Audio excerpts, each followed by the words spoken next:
Hey, everybody. This is Always Sounding Off. I am one of your three hosts, Scott Stratton, along with Aiden Taylor. Aiden, say hello. Hello. And Owen Stratton. Hello, hello. We are going to be talking about music. What part of music are you wondering? Well, whatever part we feel like in the moment. But this inaugural episode, we're going to be talking about spring and summer music, and more importantly, outdoors.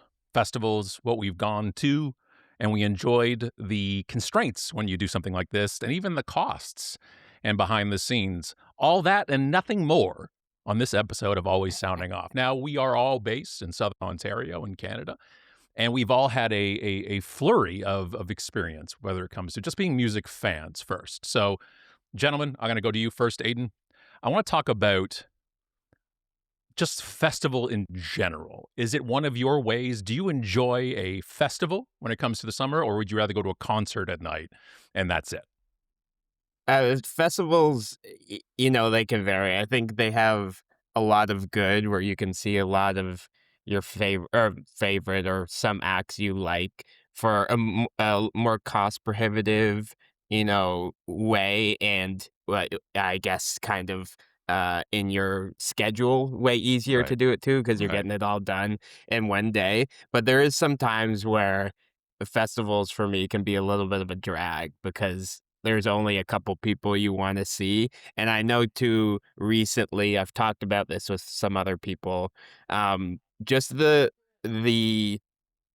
kind of difference between at like an Oceaga, for example, the Right. difference between acts you will have, because you'll have someone who's leans a little bit more pop who might be headlining, and then have some hip hop or alternative before. But the people who are there for the pop, people, they'll get there right at gates and run right up and stay at the barrier all day. And that can kind of diminish the experience for the other people coming in for the opening acts throughout the day because they're just sitting there waiting for whoever's coming up, and they will definitely stand there with their arms crossed and Oh, I'm not here for the band enjoy the 6 show. hours from now. Yeah, I'm going to be Yeah. they're coming on in 6 hours, and they're 8 people deep, and the artist is on there, and people that must be, as from an artist side of things, is that it must be an extremely dejecting experience where you're up there It's gotta and be. and you look outside, you're like, there's a crowd, and it's a daytime thing, so you're just like, oh my God, we actually have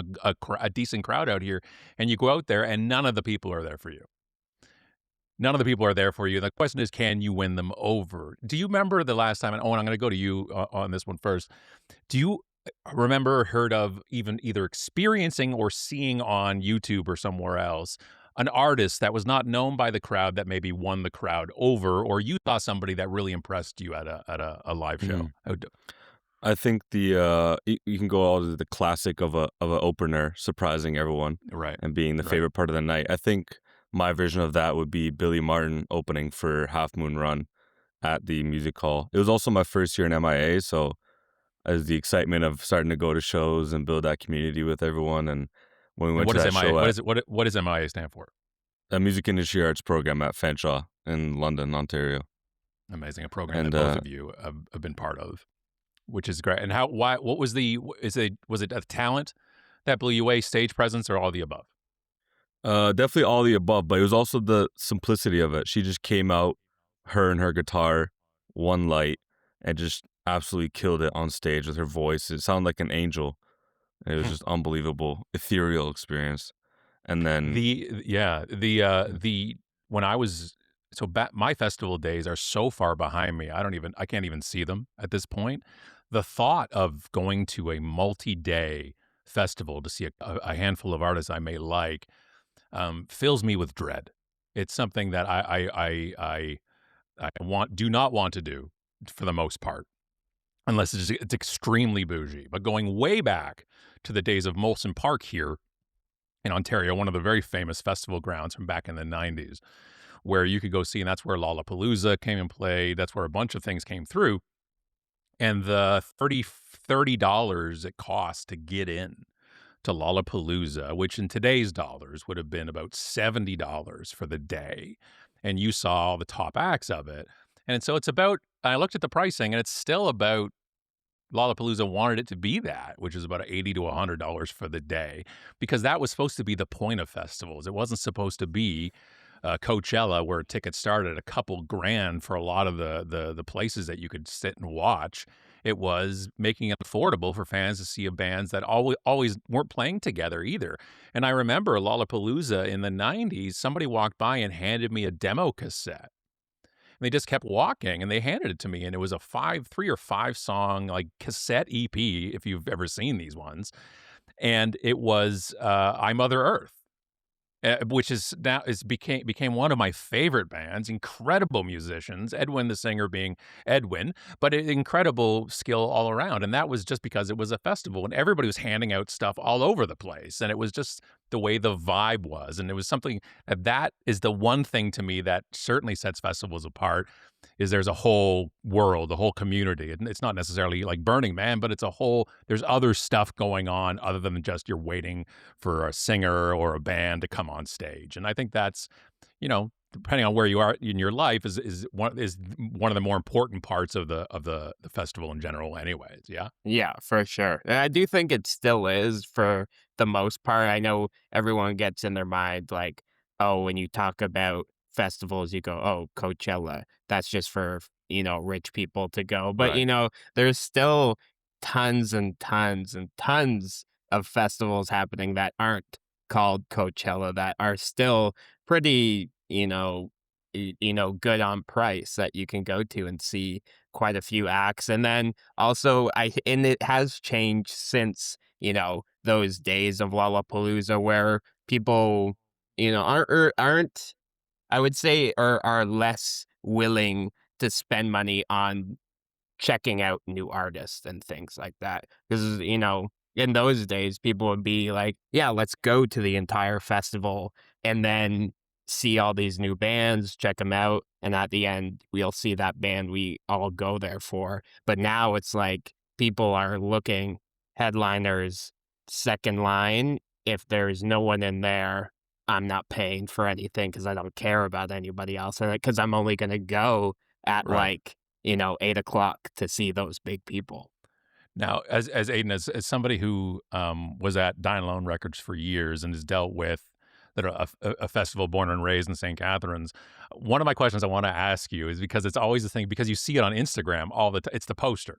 It's the festival poster. I'm not going to get into the fonts and how death metal band fonts are just their own world of things. But when it comes to these posters, how much is it political or ego based on where the band goes on the festival lineup?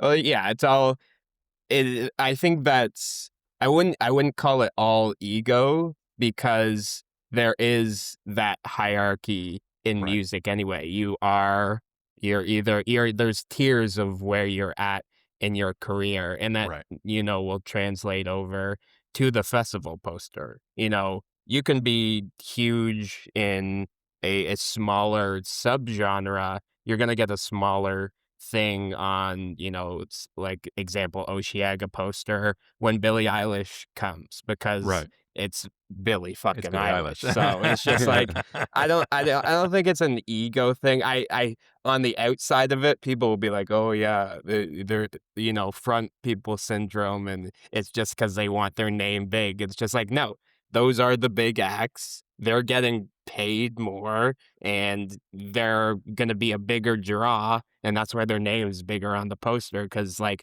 I was just saying, there are a lot of people who will just look at those big names and nothing Right. else. And that's where really too, when it comes, because those posters are literal marketing. That's the marketing for the festival. Yeah, And so exactly. it's up to the festival. They want to put the biggest and most popular names as high up as possible. So those niche bands down at the bottom, that you might see or come there, that they'll tell their amount of fans anyways about what's going on. And then but the bigger acts and stuff, I find too, they don't mention it.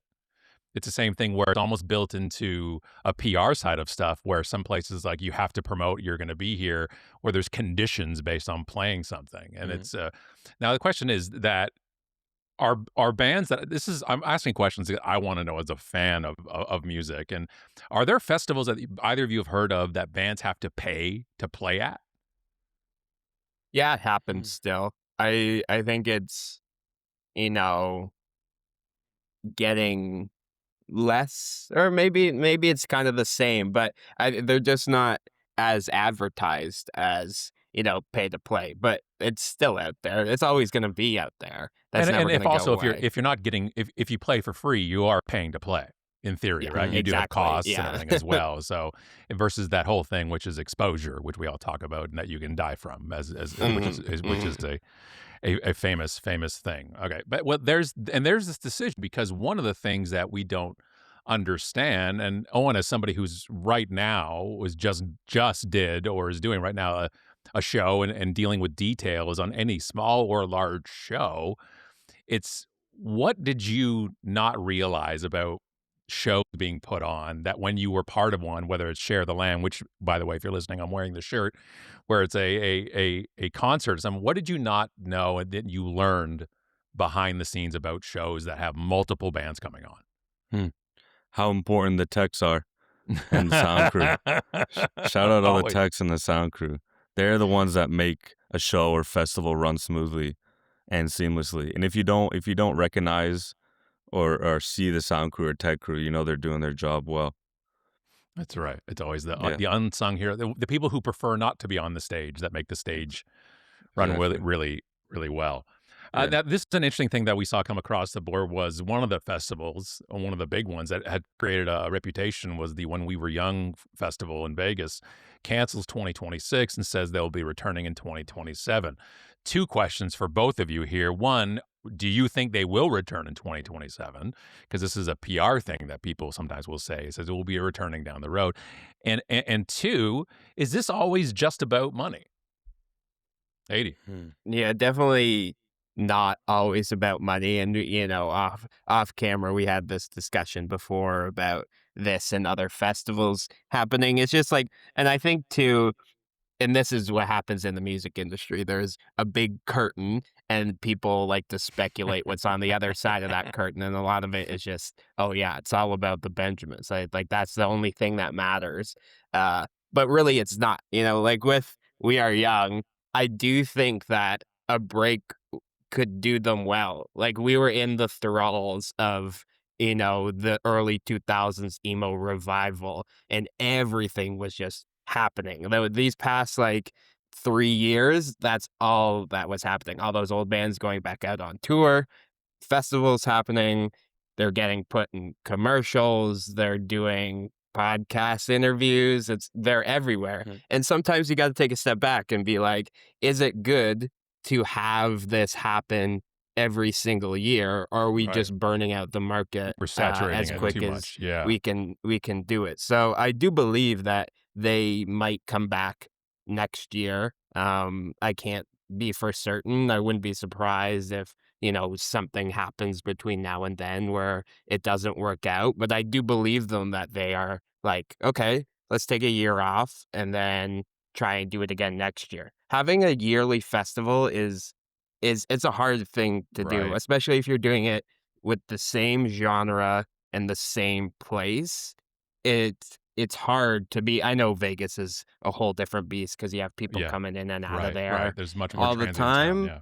But still, it's just like, oh, what's preventing me, or what's calling me to get this ticket this year? Right. If it's just gonna happen next year, maybe this year is not the year. Let's just leave it, kick the rock down the line, and do it later. But if you space it out, it's way better. So how much did either of you guys, do you guys know of any festival that tours now? Or are they all fixed in certain, like When We Were Young and Coachella are all same place, Rolling Loud, same place. What's the one in the UK I mentioned? Like, it's just all like same, like they're named after the place pretty much, or like Yeah. Woodstock. Do you know of any festival that Rolling tours? Loud was touring. Was it touring? Okay, I wasn't Yeah. positive too. I haven't seen. That's certainly what I want to see. But it was like Yeah. because one of the things about when I was reading up before coming on here, just going back into the history of like Lollapalooza, a couple of the interesting things. One, in the '90s, when Perry Farrell, the founder of Jane's Addiction and Lollapalooza, created Lollapalooza as a farewell tour Mhm. in the '90s. Perry Farrell is still performing. He has not said farewell. although he is punching Dave Navarro and stuff on stage. The retirement has been greatly overstated from the 90s of Perry Farrell. But this toured all over the place. Like, I mean, in a summer, Lollapalooza, it was like 7 places it went to. Which Mhm. is, but then, and now there was like the main set of bands, obviously Jane's Addiction being one of them, but there was a core headline group of bands. And then the supporting acts and the second stage acts were all regional. I can't imagine the logistics of if you were the person, the tour, or one of the people managing that festival, or the festival manager, I guess it would be called. Like, how many dates ahead of you are you working on? It's got to be absolutely insane, the chaos. I've seen people's faces after doing one festival, one place for 2 days. I can't imagine what it's like to be running a tour of it. Hmm. Yeah, that must be nuts. And I think that goes back to Aiden's point about like maybe scarcity is valuable and it's valuable in every industry. I think like you got to create a want, and that's what can create a demand. Right. So it's And just it's nowadays, we're obviously, as we keep going towards artificial things in our world, these authentic in-person experiences are crazy important. But when they become crazy important and more scarce, you know what happens in business? They up the cost, they up the charge because it's Mhm. more scarce. So we can charge more. So instead of $100 to get in every year, we can charge 200 or 250 every other year. If an MBA person looks like that, which is why MBA shouldn't be allowed, in to do with art, or music, where you're looking at things and like Aiden, you had some certainly behind the curtain world when it came to the Born and Raised Festival in St. Catharines. About you, when you went and experienced that for the first time, what was one of the most surprising things to you when you were involved behind the scenes with a festival like that?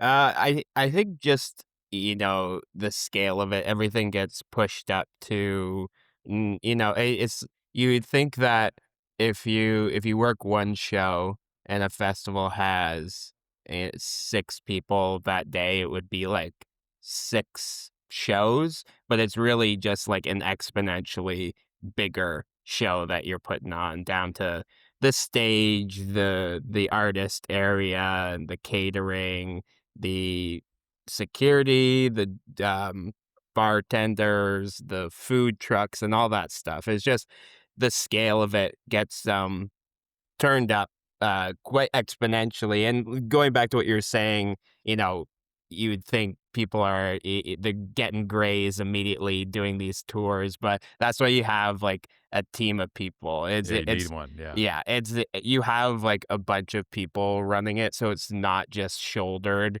by one person. Obviously, there's gonna be a top of the pyramid, but you know, as long as you disperse the work out amongst everyone, you can get through it and you make it a good time and, not kill yourself over 2 And have a days. really good piece of project management software going or something like that to keep Yeah, the 7,700 balls in the air that you have going. exactly. Yeah, there's a lot of stuff to be thinking about, but just realize you can't think of them and give the same amount of time to all of them as one person. When I hear about when I again, it's such a incredible insight to find these type of things out. Me finding out about festivals, especially ones where they take place in spots that aren't like fixed, like a stadium or something that has like this is all set up already. Just the level of insurance you need to deal with, and the level that you have to deal with politically on a municipality level is crazy. And how many you have to use of local police for security, and how many you have to have this and ambulances on site, the first aid station, and merch. I've watched last week, I think about 3 or 4 videos in a row from somebody on YouTube who just does merch. Like, that's their career. And they go Hmm. between bands and tours, and they're merch managers. I had no idea that that was a career on its own. I thought merch people went on a tour, and then when the tour is done, they just waited for the band to go back on tour again or something. That, like, the whole merch industry is really interesting. And I saw people talking about day rates and what places used to charge and do charge. And one person's like, just give them $50 and some beer, and they'll go on tour with you. And then like being like you're logistics professionals. Like, you gotta get merch, and I'm talking, like, when we went to see Pearl Jam, and I know Pearl Jam is it's the top of the list on the festival name, but Yeah. they had 6 merch booths outside of the stadium that were open at 4 days ahead of the concert. And then they had 6 inside the stadium. Like, I mean, it's literally a corporation you're running it to do all these things, and it's logistics like absolutely crazy.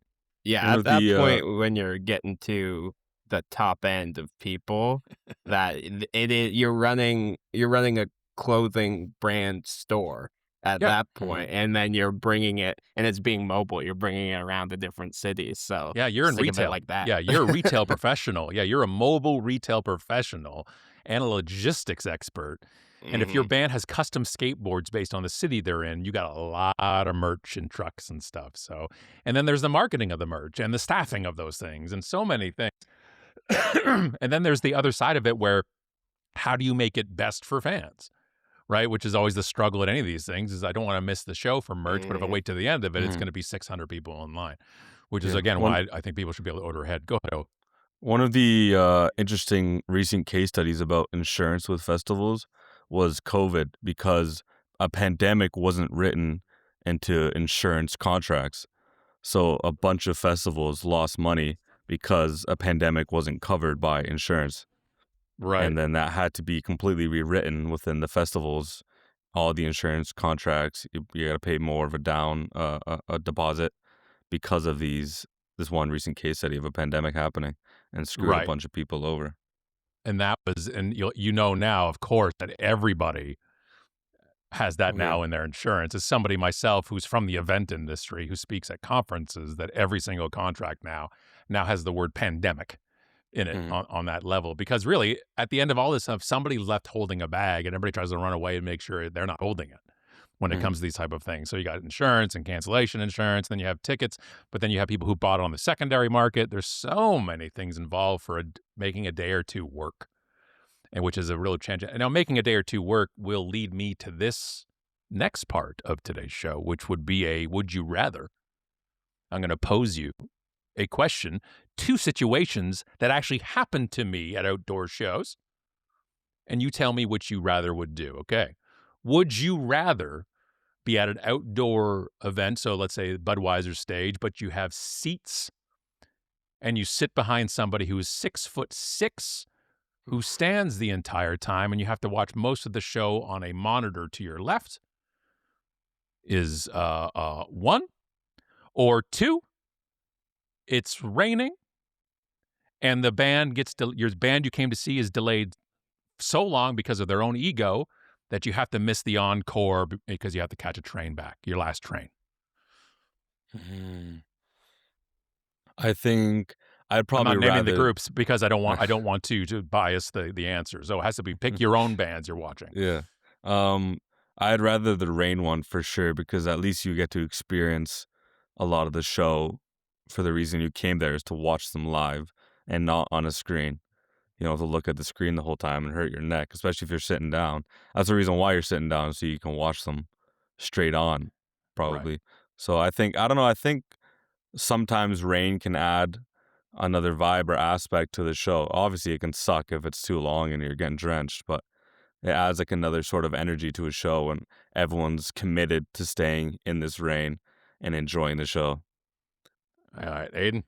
I'd probably go with the rain too. I also, if I'm getting seats at a show, I'm not sitting down at all because it's a show. So I will be, unless it's like a Massey, but even at Massey Hall, I think I stand up too at the same time. So like I'm always standing up regardless. As you know, a semi, well, they say the male average is what I'm standing at, but I feel like a short person. I stand behind tall people all the time, so I just know how to find my sight lines, and I'm totally fine doing that. But I sometimes like I was saying, a rain can add a bunch of vibe to a show. And Just the two of standing you, in the the two of rain you, by the vibing. way, I recall something, a show that you two both came back from that I was picking you up from, that you were so wet you could not be any more wet.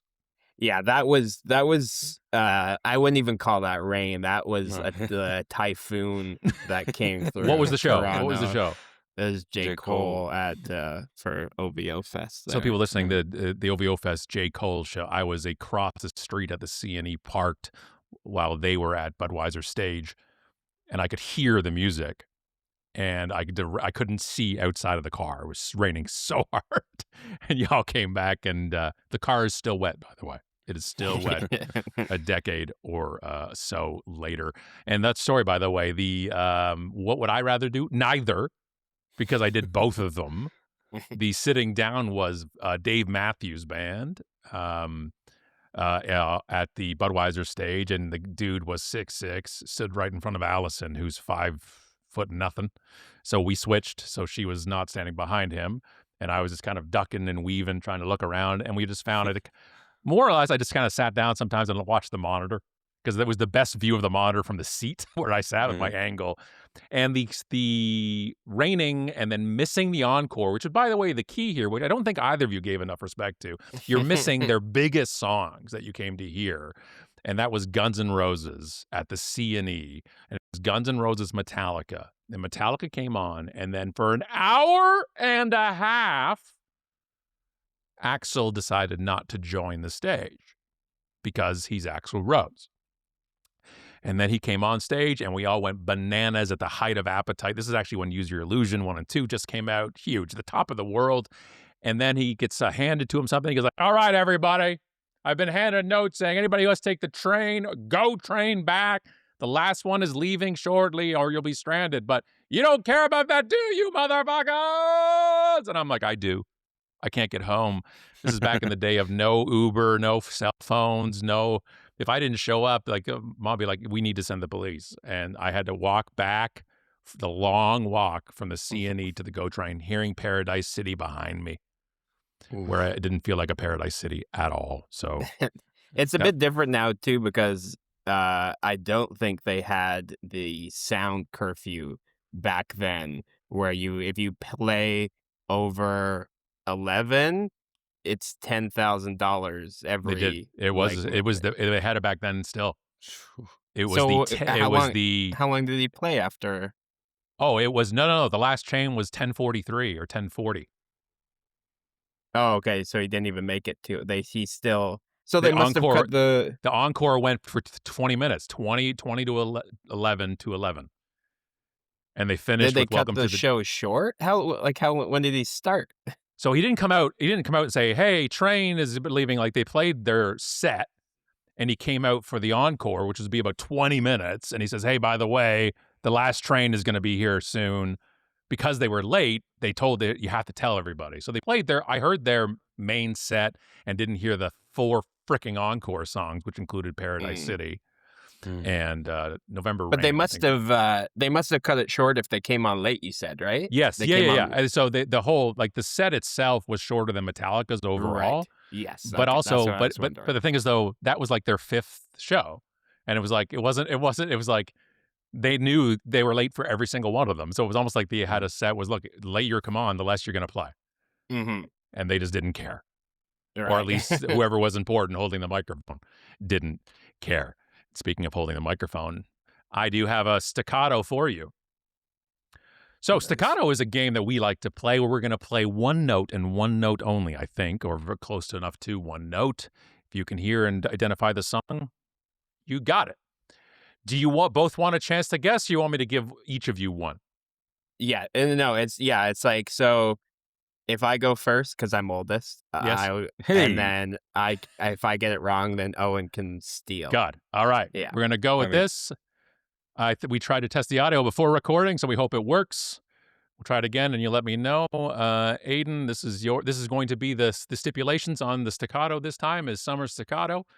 Right, yes. These songs are all will be listed on Rolling Stone's Songs of the Summer list of the past 50 years. They named 10 songs per summer. I have picked 4 songs, and the only qualifier is they're from the past 10 years. Oh, they're from the past 10 years. Okay. So I'm not going I'm not going. I was going to guess 1978. I was going to be like, you know what? I think you're going to start off with Len, Steal My Sunshine. Yeah, right. I had a feeling that's what you're going to go with for the first one. Right. So Kiss My Ass. We're not doing it that way. So you're going to tell me first off, if you hear it as well. Okay, we all set? Here we go. Could you hear it? From the past 10 years. Yeah, I did. Yeah. Is it clear enough? Loud enough? You want it louder? For sure. I can play. You can request me to play it again if you'd like. I'll play it. Yeah. Wow. Oh, To look, be Scott's honest, got better at staccato now since the last time we tried this. you know what it sounds like? It sounds like the You can riff all you want until you put in your actual guess. opening. Well, yeah, we're talking. It's a podcast. It I'm sounds trying to be like regis here. I'm trying to do. You want to phone a friend? You want to make some guesses? yeah. Well, Final answer. we could. I don't know it. What I was gonna say is it sounds like Faith, but the Limp Bizkit version. That's what it sounds like, but that's not. What a past 10 phenomenal years. song and a song I want to talk about on our covers episode that we're going to do. That sound those opening strums, but I don't know. That's what a great this guess, is by the way. Great guess. in the past 10 years, I don't know. Owen? No, I have no idea. Not even a band name. You sure? You sure you don't want some watermelon sugar? Oh, it's a Harry Styles song? Yeah. I had no idea. It's just the guitar at the start. I don't even know if I know the chorus of that song. I don't know how. Yeah. I'm not gonna play it on the show because we want the show to go out. So we'll go from there. That's watermelon sugar, listed as number 4 of that summer. All right, Owen, sir. Aiden has 0. Now it's time for you. Ready? Let's go. Oh my goodness. Look, both of you looking up in the air, which is your brain means is the greatest feeling of all time, by the way. It's there. Oh. I don't see it. Here we go. Another one. Ready? Truly is staccato at this point. Wow. I need one more. I Oh, know it. man. I can hear like the melody too popping there. This is a terrible debut. Oh my goodness. Oh my god. Oh, your conductor feels great about this. It's the worst. As you're listening right category. now, we tried this on one of our just recordings and not doing the actual putting the show out, and they both guessed it within not even a fraction of a second. So I've been working on it. I've been in the lab working on this one. So It's one more probably the worst time. category for me. Yeah. It's the worst. I'm not good at this. Why Wow. you gotta be so rude? That's rude. You're supposed to give me a chance. You didn't give him a chance. You both said you don't got it. No, I was thinking about it. Owen, I was waiting for Owen to go, okay, I'm done. You wouldn't have gotten it. All right. I Ready? was telling you, I was starting to hum the melody. Is it actually? Okay. Can you play it? I didn't know the intro. No, I can't. Oh, wait, you I can't play it. the Sorry. song. You I can't can- play it. Why you gotta be so rude? Boonka gang. There's no way. That's how it starts, really. Why you gotta? Interesting. I didn't So say it started. I didn't say it started after- that way. I just said it's After one I of those. say after Oh. I say no, then give Owen a chance Okay, until all right. he We're says getting no. All right. Ready? Aiden. Oh, come on now. Panda. Yeah. Oh, this is horse shit. Yeah, that I mean summer 2016 well, it came out before then, and I remember that's my first year of college, and I probably listened to that song 2,000 times. I should put that on the soundboard. Yeah, that's a good one. Yeah. I almost put brah, but it would have been easier. So, all right. And Owen. Oh, I know that. You go again? Oh my god. Oh no, Aiden's gonna go up too This is low. what I was going for, which Yeah, is somebody I already Aiden know. knows and no one Yeah. doesn't, or vice versa. Why Puts didn't the you give me pressure on. Panda? You should know I think this. this is You're gonna easier be than Panda. Yeah, this is easier than Panda to me. 100%. Yeah, Really? this is yeah. Because that You're Panda gonna be sound, so that one, upset. I know it's very distinctive, but there's a lot of Yeah. songs that got a just like one of those things. And this one, Sorry. ooh, I don't know. You're gonna be upset if you don't get this. It's just a synth. No, it's not. It's a guitar? What are you helping him Yeah. now? What kind of game One more show time. player are you? He's not gonna. If he didn't One more get time. it like how I did right off the hop, I don't think he's gonna get One more it. time. Wait, stop talking so I can hear it. Ready? Yeah. Here's your last time. Yeah, no idea. Aiden. Humble. Kendrick Oh, Lamar. what? Bow. Yeah. Get it over there. Oh my goodness, me. Yeah. Yeah. God Yeah. damn it. That's ridiculous. Well, that's a good combo. And there's your first game, which Damn is 2-0. Aiden wins. Sorry, we're tanking for the first pick next year. We'll be all right. We'll be back. Well, that was a wonderful game of Staccato and Would You Rather, and some wonderful things about festivals. Anything else you have, either of you? 35 minutes. I'm all good. Good length of time. Thank you all for listening, whoever does listen. Thank you both for being here on our first episode.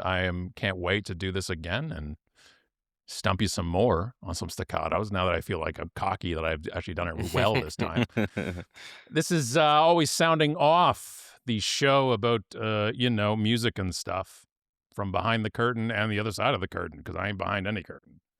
We'll talk to you in a couple weeks, and coming up, the newest song I've written. That and nothing more. I didn't write a song. I'm just trying to make them stay. All right. Take care, everybody. Bye-bye. Bye. Bye-bye.